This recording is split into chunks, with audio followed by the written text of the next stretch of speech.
seja muito bem-vindo a mais um programa Vida e Atitude. Que bom que você está aí para acompanhar a nossa programação de hoje, porque a nossa convidada é muito especial, é a Ana Boric. Tudo bem, Ana? Olá, tudo bem, Clarice? Seja bem-vinda, Ana, ao Vida e Atitude mais uma vez. Muito obrigada. A Ana é psicopedagoga e ela veio aqui para nos falar sobre umas coisas muito legais, que é a questão de trabalhar com as crianças, sobre conteúdo. Ela é também diretora em Ministérios Pão Diário e ela cuida da parte de projetos, certo, Ana? Isso mesmo. Conte um pouquinho mais sobre você pra gente. Então, é um prazer novamente estar aqui com você, Clarice. É sempre muito agradável, muito gostoso estar aqui falando com você, com seus telespectadores. E hoje, então, eu vim falar um pouquinho sobre educação. Eu sou formada em pedagogia, uma pós-graduação em psicopedagogia, e a gente utiliza bastante esses artifícios da minha formação também na parte de projetos de Ministério Pão Diário, na atividade com escolas, com crianças. Então, é sempre um prazer poder falar um pouquinho desse assunto que eu tanto gosto. Muito bom. E você atualmente, como psicopedagoga, você com certeza tem estado perto das crianças. E Sim. qual é a faixa de idade das crianças, a partir de que idade que você tem acompanhado mais assim nos seus projetos e trabalhos? Então, na igreja, no Ministério Infantil, a gente tem crianças ali, desde o berçário até ali próximo da faixa de 10 anos, que depois eles já vão para a turma de pré-adolescentes, né? Então, toda essa faixa etária a gente trabalha com elas na igreja. E uma coisa que tem sido muito interessante a gente perceber hoje em dia, que quando a gente se fala muito em educação, a gente pensa muito em escola, ou então a gente pensa na correção que os pais dão aos filhos em casa e tudo mais. Mas quando a gente pensa na palavra educação, a gente está falando em conduzir, em condução. Então, quando a gente diz essa criança é mal educada, em outras palavras, a gente está dizendo essa criança é alguém que não tem quem a conduza. Interessante isso que você falou. E como acontece essa condução? Eu imagino que você vai falar da família e tal, mas também não é só na família, né? Na verdade, a educação ela acontece em todo um ambiente, né? Então, ela vai muito além. Claro que o maior exemplo de uma criança são os pais. Se essa criança não tem pais, como hoje em dia acontece, às vezes só tem mãe, às vezes tem crianças que só têm o pai. Então, assim, é a pessoa que representa esse papel na vida dela. Às vezes a criança vive só com a mãe, mas o avô representa uma figura paterna, ou então um tio representa essa figura paterna. Então, essas pessoas são, de fato, os maiores exemplos de uma criança. Só que hoje em dia a gente vive num mundo muito corrido, né, Clarice, para todo mundo.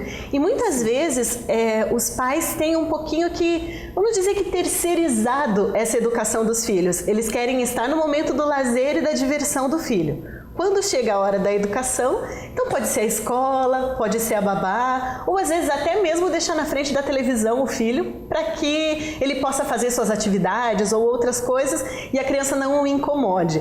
Então, nesses casos, a gente vivencia algumas situações, como uma que a gente viu recentemente, não sei se você chegou a ver sobre isso nas redes sociais, que ficou bem falado sobre uma situação de uma pessoa que foi na casa de outra e essa pessoa colecionava bonecos.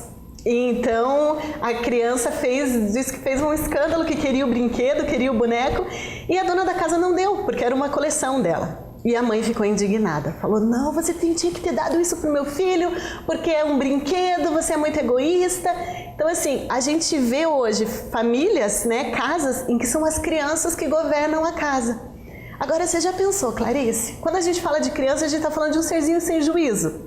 Ele não aprendeu ainda, ele não teve quem o conduzisse. Como eu posso colocar para governar a minha casa um serzinho que ainda nem sabe escolher direito? Então, assim, hoje é esse o cenário que a gente tem socialmente da educação. Certo. E essa questão de conduzir a criança entra também a questão de valores. Sim, e valores que às vezes até muito a gente já perdeu muita coisa, não se fala mais sobre. Então assim, para os pais fica realmente de fato difícil sozinhos, sem nenhum artifício, sem nenhum auxílio, terem toda essa eu posso até dizer essa bagagem para ensinar isso aos filhos. Então, assim, a gente acredita no Ministério Infantil e até mesmo o Pão Diário com os recursos infantis que nós disponibilizamos, a gente acredita que a palavra de Deus é o recurso para auxiliar os pais nessa formação de valores. Então, se a gente pegar ali, até quando a gente fala, muita gente se assusta, quem não conhece, mas a formação do caráter de uma criança é até os 7 anos de idade. Então, se até essa idade você não se preocupou, você só se preocupou ali em cuidar, em fazer as vontades, tadinho, ele é pequenininho, você não cuidou em formar o caráter do teu filho, então isso quer dizer que depois dessa idade ele vai aprender alguma coisa? Claro que vai, porque a gente aprende o tempo todo. Mas a essência da formação do caráter dele é até os 7 anos de idade. Certo, depois pode ficar um pouco mais difícil, né, para retornar aqueles valores e tal. E agora entra a importância também, então, de saber o que usar com essas crianças, né, de saber de que forma conduzir, porque é um desafio. E a gente vive num mundo moderno, onde os desafios são tantos, né? Como saber esse equilíbrio? Como ter certeza de que estamos fazendo a coisa certa para as crianças e para cada idade ainda tem um jeito diferente de lidar. Eu costumo dizer, Clarice, que para tudo na vida de um cristão, a gente deve pautar sobre o que a Bíblia diz sobre isso. O que a Bíblia diz sobre educação? O que a Bíblia diz sobre como o meu filho deve ser? O que a Bíblia diz sobre como eu devo ser? Então, se os pais de fato se pautarem no que a Bíblia diz, para estarem ensinando valores, para estarem ensinando a viver, ensinando seus filhos a viver, pautado no que a Bíblia nos diz, certamente eles terão sucesso, eles terão êxito na educação do seu filho.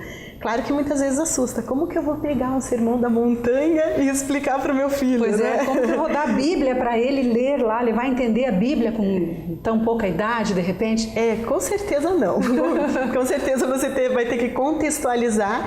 E para isso vem aí uma série de recursos que auxiliam os pais nessa contextualização da palavra de Deus para ensinar diariamente. E com certeza, se nós nos preocuparmos mais em ensinarmos nossos filhos a palavra de Deus, de repente tirar um pouquinho eles mais da frente da televisão, porque a televisão, ela ensina o que ela quiser, ela prega o que ela quiser. E a cada dia mais as nossas crianças estão entorpecidas de informações que na verdade, tem nos mostrado a sociedade que nós estamos vivendo, né? Cada vez mais a gente vê o resultado da sociedade na formação das nossas crianças. Então, assim, com certeza, você tirar um tempinho do teu dia, é trabalhoso, é cansativo, eu sei que está todo mundo cansado, a mãe, o pai trabalharam o dia todo e chega no final do dia, a única coisa que quer é botar aquele moleque na frente da televisão e ficar tranquilo. Mas se você tirar assim um tempinho, 30 minutinhos do dia, e ensinar um pouquinho da palavra de Deus para o teu filho, com toda certeza você vai ver grandes mudanças, até na atitude dele. Muito bom, eu diria que é um grande investimento, está investindo numa vida, não é? Com certeza.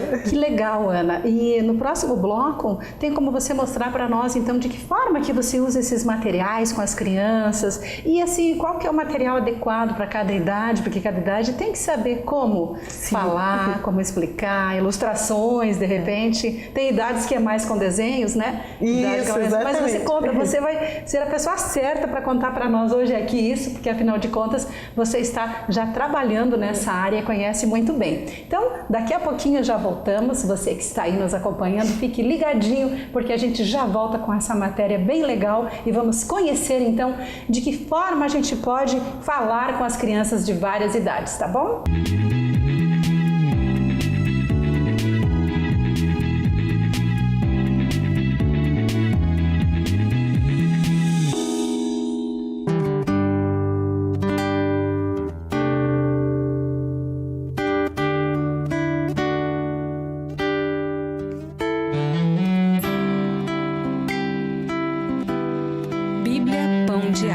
Algumas coisas ficam melhores juntas.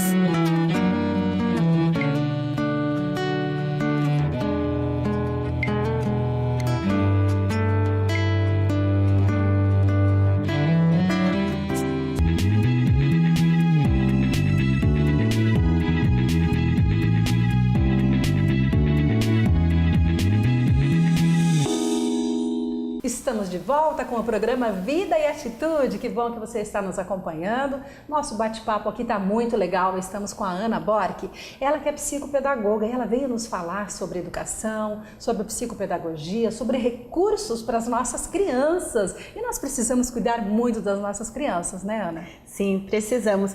Sabe, Clarice, que a gente acha muito interessante que muitas vezes a gente que lida muito com criança, às vezes a gente tem o costume de falar entre a gente assim, nossa, essa criança, meu Deus, que problema, mas às vezes a gente costuma fazer uma brincadeira e dizer assim, a gente tem que ver se é problema de filhos ou problema de pais, porque algumas vezes o problema não é dos filhos, é um problema de pais, então é dos pais terem mesmo um tempinho a mais para estarem ali com os filhos, olhando para eles, escutando as necessidades dele e compartilhando um pouquinho mais de Deus com as crianças. Muito bom. E esse material, tô vendo um material bonito que você trouxe aqui. Isso. Conta para nós como que você usa todo esse material na sua área. Você como psicopedagoga, você escolhe esses materiais para usar com as crianças. Sim. Que você acompanha. Exato. Nem sempre, nem todo material é adequado para toda criança. Então é muito importante os pais olharem a faixa indicativa de idade dos recursos, dos materiais. Porque o que acontece? Muitas vezes a gente vai pensar assim, mas então o meu filho não pode ler esse livrinho? Claro que pode, não é o problema. Mas a linguagem adequada, por exemplo, se eu pego um livro como esse, tá? Ele é um livro para uma criança de 3 a 5 anos. Tá? Então, ele vai ter uma mensagem mais curta, mais objetiva, porque nessa idade é difícil você prender a atenção de uma criança por muito tempo. Sim. Então, e as figuras ainda, né, que falam às vezes muito também, passam uma mensagem, né, as figuras. Claro, a figura é importante. Então, esse especificamente é o quê? É um recurso devocional, é um livro de meditações devocionais. Então, todo dia você tem ali, os textos são curtinhos, é coisa de 3 minutos de você estar ali com o teu filho e ler uma mensagem bíblica com ele. Que lindo. Então, esse daqui se chama Tudo para Ele. Tudo para Ele, isso. Tá, Publicações Pão Diário, né? Isso, exatamente. E daí, assim, às vezes a gente quer falar, eu queria falar mais sobre também da Bíblia, às vezes eu quero ler um devocional, mas eu queria que meu filho conhecesse as histórias bíblicas também. Existem várias opções de bíblias infantis, tá?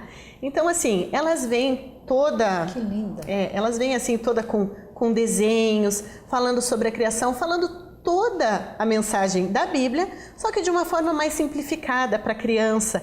Então, os pais podem também utilizar esse recurso para falar do amor de Deus para o seu filho, né? Então, assim, eu posso explicar para uma criança sobre criação e ensinando ela a criar valores e conceitos cristãos na palavra de Deus com material totalmente adequado para a idade dela. Então, certo. Há um entendimento com clareza, digamos, porque não tem como não entender. Essa Bíblia aqui já a partir de quantos anos? Essa Bíblia também é para uma faixa etária aí de 3 a 5 anos, porque claro que uma criança de 7, que está em fase de alfabetização, de aprender a ler, também pode usar um recurso desse, porque vai ter uma linguagem facilitada para a leitura, né? Então também dá para utilizar esse tipo de recurso. Ok. Hoje em dia, a gente tem usado muita tecnologia, né? Então, assim, a gente já vê nenezinhos muito pequenininhos já com tablets, com celular, já sabe ligar, desligar e fazer todo o artefato. E o mais interessante que a gente vê hoje na área de psicopedagogia, assim, a gente vê, tem muitas escolas que encaminham crianças para um psicopedagogo porque pensam que essa criança tem uma disgrafia. O que é a disgrafia? É o erro na escrita, a dificuldade na escrita. Então, o que acontece? Muitas vezes, com o uso do tablet, do celular, do excesso do videogame e tudo mais, as crianças têm perdido esse movimento. Então, quando chega na hora de escrever, não é que elas tenham algum transtorno que não possam escrever. Significa que elas não têm a habilidade desse movimento. Olha só que curioso isso, acho que deve acontecer até com os adultos de hoje em dia, hein? Acho que acontece um desaprender, né? Desaprender a escrever. A habilidade do movimento da escrita. Então, muitas vezes, o treino com essas crianças é mais um treino motor do que na verdade, um treino de escrita mesmo. É mais motor para ela recuperar esse movimento. Então, Com a tecnologia, ela, claro, é muito boa para várias coisas, mas a criança perde um pouco isso. Então, se a gente pega ali a criança, tira, como eu já disse, fica um pouquinho repetitivo, mas é que isso é bem fundamental, tira ela um pouquinho da frente da TV e vamos fazer uma atividade diferente, você tem essa opção aqui já para crianças maiores, que vem uma maletinha, coisinha. Olha que linda essa maletinha. A criança que pode carregar, levar. Então, dentro dessa maletinha vem. Nossa, eu já fiquei curiosa, imagina a criançada, né? Já queria saber o que tem dentro dessa maletinha. Vem um devocional, daí esse já é para uma idade um pouquinho maior, de 7 a 9 anos. Então ele já traz assim mais texto, algumas atividades, algumas aplicações. Então já é para uma criança um pouquinho maior. E daí junto com ele vem algo que já poderíamos dizer até que já estava um pouquinho esquecido, talvez, um almanaque de atividades. Ah, que legal! Resgatar isso, exatamente. Né? Então tem atividades de colorir, de ligar pontos, de soma, tem para você decifrar mensagens por códigos, às vezes algumas habilidades que a gente vai perdendo, porque o que acontece? À medida em que a gente vai usando algumas habilidades, a gente vai perdendo um pouco outras. Porque tudo isso está relacionado às conexões neurais do nosso cérebro. Então, se eu utilizo muito um tipo de conexão neural, o meu cérebro entende que eu preciso mais dela. Então, ele tira a energia da outra para focar mais nessa. Olha só. Então eu vou perdendo aquela habilidade, porque eu já não vou mais, os meus neurônios não vão mais fazendo aquela sinapse. Então, quando a criança volta para uma atividade que há tempos ela não fazia, no começo vai ser difícil, talvez seja uma atividade de raciocínio lógico, uma atividade de somar, de contornar. Então, quando ela volta a fazer isso, aquela sinapse volta a funcionar no cérebro e o teu cérebro volta a mandar energia para essa área. Muito então, assim, é bastante interessante, porque pela questão de que a gente está tão envolvido com a tecnologia que a gente esquece de que existem tantas outras funções motoras, sociais, cognitivas e tantas outras funções que a criança também pode e deve desenvolver também. Muito bom, Ana, muito bom. Adorei essa maletinha aqui. É linda, né? Vamos fazer assim? No próximo bloco eu quero conhecer mais esse material que você está segurando aí. Segura aí, a gente vai para o intervalo e já volta. Tá muito legal esse papo aqui, não sai daí.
Estamos de volta com o programa Vida e Atitude. Que bom que você está aí acompanhando a nossa programação. Hoje o nosso bate-papo é com a Ana Borch, ela que é psicopedagoga e veio nos falar sobre a educação das crianças e a forma como nós devemos conversar e apresentar certos assuntos e conteúdos para cada idade. Ana, tá muito legal o bate-papo com você e a gente poder entender um pouco como funciona essa dinâmica de trazer as explicações no momento certo, da forma certa para as crianças. Muito legal. E na linguagem certa, né, Clarice? Tá. Eu fiquei no último bloco pendente de te mostrar um material. Sim. E esse que eu vou te mostrar agora, ele já a gente chamaria mais de infanto-juvenil, porque ele é para uma faixa etária já de 9 anos, né? A partir de 9 anos.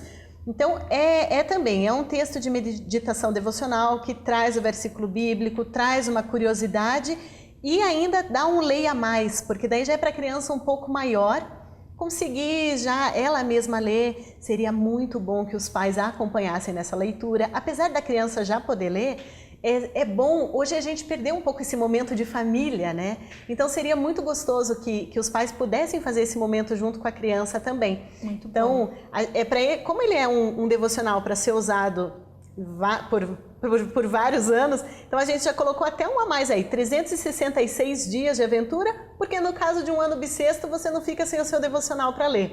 Que maravilha, pensaram até nisso, hein? Exatamente, é tudo pensado assim com muito carinho e com muita qualidade também, próprio para cada idade, para que as crianças tenham de fato esse acesso. A gente está vivendo momentos assim em que hoje, por exemplo, mais uma curiosidade aí desse mundo pedagógico, né? Hoje em dia muitas crianças estão sendo medicadas por hiperatividade, quando na verdade porque elas chegam nas escolas e são incontroláveis. Então quando chega lá, encaminham para um neurologista e falam, esta criança traços de hiperatividade. Por que isso? Então, Clarice, o que acontece? As nossas crianças, elas estão muito inativas fisicamente. Elas estão hiperativas cerebralmente, porque quando a gente fala, novamente, da tecnologia, a gente está falando pensa nos milhares de pixels que estão passando ali o excesso de trabalho que faz a nossa íris, os neurônios aceleram novamente as sinapses, as conexões neurais, com muita rapidez para a gente conseguir processar todas as imagens que a gente está vendo num game, num vídeo, na televisão, no celular. Então, a gente tem uma hiperatividade cerebral e uma falta de atividade motora. Então, quando essa criança chega na escola, que é um espaço que propicia para ela, além da atividade cerebral, a atividade motora, porque a educação se propõe a isso, a desenvolver a criança em várias áreas. Certo. Então ela fica hiperativa, teoricamente, fica hiperativa por quê? Porque ela quer fazer tudo, ela nunca faz isso, ela só fica sentada vendo televisão. A própria iluminação, né? Muita luz no olho. Então, quando ela chega na escola, ela chega, como a gente costuma brincar, parecendo um terroristinha quebrando tudo. Porque, na verdade, o que a criança quer? Ela quer se expressar. Então, muitas vezes tem muita criança aí tomando Ritalina, que é o medicamento que eles usam para controle de hiperatividade, sem a real necessidade de precisar disso. Que coisa, hein? Então, se em casa a gente estimular a criança a fazer atividades motoras, além que não tem problema, vai assistir televisão? Pode assistir, mas vamos limitar esses horários. É importante para os pais terem consciência disso. Quem manda na sua casa é você pai, é você mãe, não é o seu filho. O seu filho adequa aos horários da casa. Então, assim, quando a gente coloca, às vezes a gente via aqueles programas de televisão de educação de crianças que vinham um monte de regras, né? Então, assim, na verdade, sim, criança gosta de regra, criança gosta de rotina. Se você sempre seguir a regra e a rotina com o seu filho, se você cumprir o que você fala com ele, porque eles têm um radar muito melhor que o nosso, né? A gente, às vezes, fala alguma coisa e esquece depois, mas a criança não esquece. Então, se você seguir, você vai ver como o comportamento, assim, bem prático já para os pais irem tendo essa ideia, como o comportamento do seu filho já vai mudar. Siga a rotina, é o horário de comer, é o horário de dormir. Não significa que não vão ter algum momento que vai ser extraordinário. Tipo, hoje nós vamos dormir mais tarde, hoje nós vamos acordar mais tarde. Não tem problema disso, não precisa ser assim uma coisa engessada, mas precisa ter uma rotina. Uma certa disciplina. Exato. E assim, o limite a gente precisa ter na vida. Porque se essa criança vai crescer sem limite, que adulto ela será?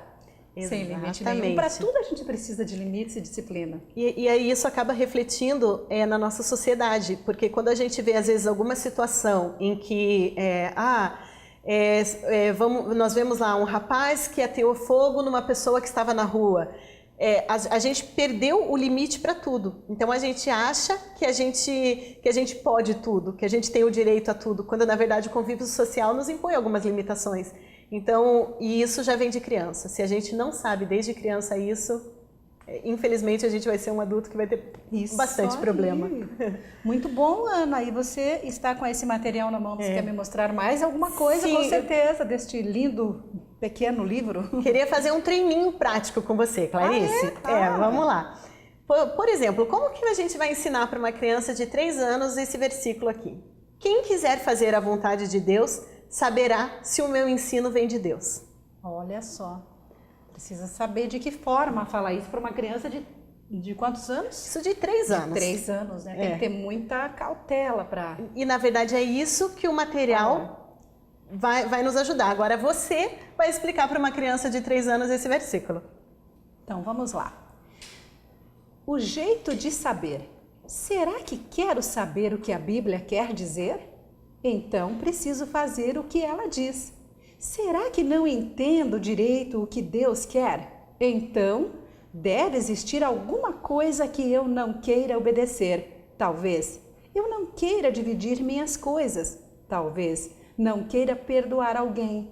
Mas se eu permitir, o Espírito de Deus me mostrará o que fazer. Muito legal, Ana. É uma forma maravilhosa e muito clara de explicar para a criança. Sim, então eu diria aos pais, usem e abusem dos recursos literários que tem para com os seus filhos, porque vai ser um momento em que ele vai valorizar muito, porque vai ser o pai e a mãe, são as pessoas que eles mais amam nesse mundo, estando junto com eles e fazendo esse momentinho devocional. E toda uma equipe pedagógica, tem toda uma equipe por trás desse material que pensou justamente nele para o seu filho. Então, não deixe, se você tem dificuldade de como ensinar algo bíblico, algo da palavra de Deus para o seu filho, não deixe de conhecer esses recursos, esses materiais, porque certamente eles vão te ajudar a forjar o caráter do teu filho e ensiná-lo a ser o ser humano maravilhoso que os pais querem e a gente também quer que ele seja. Maravilhoso foi essa conversa aqui com você e conhecer esses materiais, gente, porque assim, tudo foi pensado e planejado cuidadosamente para que as crianças tenham entendimento, para que esse resgate dos valores aconteçam, né? Para que nós tenhamos adultos aí bem melhores. Então, que delícia falar com você, gostei do bate-papo. Obrigada, o prazer é meu. Seu trabalho, parabéns por tudo que você tem feito. Muito obrigada, o prazer é todo meu de estar aqui. E eu agradeço muito essa chance de poder estar aqui para dizer para o pessoal lá de casa assim, gente, vamos dar uma olhadinha mais para nossas crianças, vamos dar uma olhadinha para os nossos filhos. Então, muito obrigada. Perfeito, Ana. E para quem quiser entrar em contato para conhecer um pouco mais desses materiais, ou de repente tirar uma dúvida sobre como conversar com a criança, etc., qual que seria o contato para as pessoas? Pode entrar em contato no 3257-4028. Vai ser um prazer para a gente atender vocês, explicar os materiais que nós temos, os recursos infantis. Você pode nos procurar lá no nosso endereço, no nosso escritório, que vai ser um prazer ajudar a vocês, pai, mãe, líder de ministério com crianças, a como utilizar esses recursos para abençoar nossos pequeninos. Muito bom, obrigada, Ana. Obrigada. Que bom que você esteve conosco em mais um programa Vida e Atitude. Esteja com a gente no nosso próximo encontro. É sempre uma alegria estar junto com você, trazendo realmente assuntos que vão trazer atitude de mudança, atitude que vai nos fazer crescer e sermos pessoas melhores. É isso aí, um beijo para você, fica com Deus.